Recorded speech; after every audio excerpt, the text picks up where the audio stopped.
Muganga birakure byose byo birandira gitobari kuko bayirinda covid utirukanse rero kuntu bayi wanje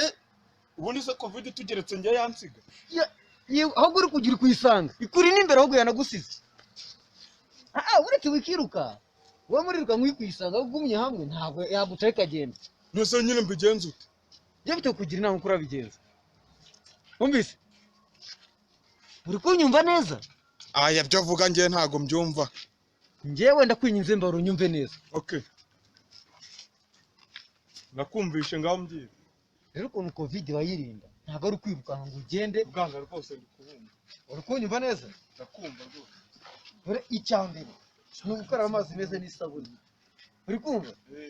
ugakaraba inshuro 100 ku munsi cyo 100 se kashira nanzo nyuma ndikukugira inama nabaye si igikeri umara gukaraba inshuro 100 ku munsi ukirinda kwegerana na mugenzi wawe urabona ko nashizeho metero ugashyiraho metero kugira ngo utaza guhura mugakorana mu ntoki kuko yandurira mu ntoki kandi ugomba kwambara agapfukamunwa ahubwo akanguha agapfukamunwa